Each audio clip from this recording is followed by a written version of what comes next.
Short and இங்கிலீஷ்ல எக்ஸாம்ல அடிக்கடி கேட்கக்கூடிய ஒரு சில முக்கியமான வேர்ட்ஸ் பார்க்கலாம். ஸோ அதுக்கு முன்னாடி நம்ம சேனலை சப்ஸ்கிரைப் பண்ணாதீங்க, சப்ஸ்கிரைப் பண்ணி நம்ம சேனலை ஃபாலோ பண்ணிக்கோங்க.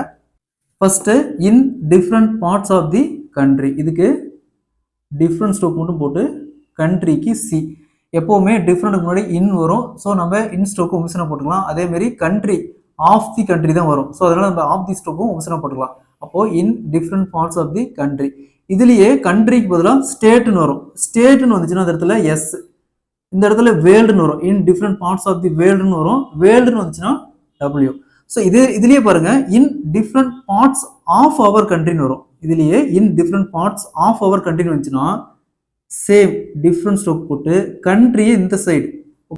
ஒருவேளை in different parts of our ஸ்டேட்னு வந்துச்சுன்னா S, in different parts of our வேர்ல்டுன்னு வந்துச்சுன்னா W. In all parts of the country, in all parts of the கண்ட்ரிக்கு சி. இதுவே இன் ஆல் பார்ட்ஸ் ஆஃப் தி ஸ்டேட்னு வந்துச்சுன்னா எஸ், வேர்ல்டுன்னு வந்துச்சுன்னா டபிள்யூ. இங்க in all parts of the கண்ட்ரின்னு வருது, இங்க in all parts of our கண்ட்ரின்னு வருது. சேம் ஸ்டோக், இன் ஆல் கண்ட்ரினா சி. இதுலேயே in all parts of our ஸ்டேட்னு வந்துச்சுன்னா எஸ், வேர்ல்டுன்னு வந்துச்சுன்னா டபிள்யூ.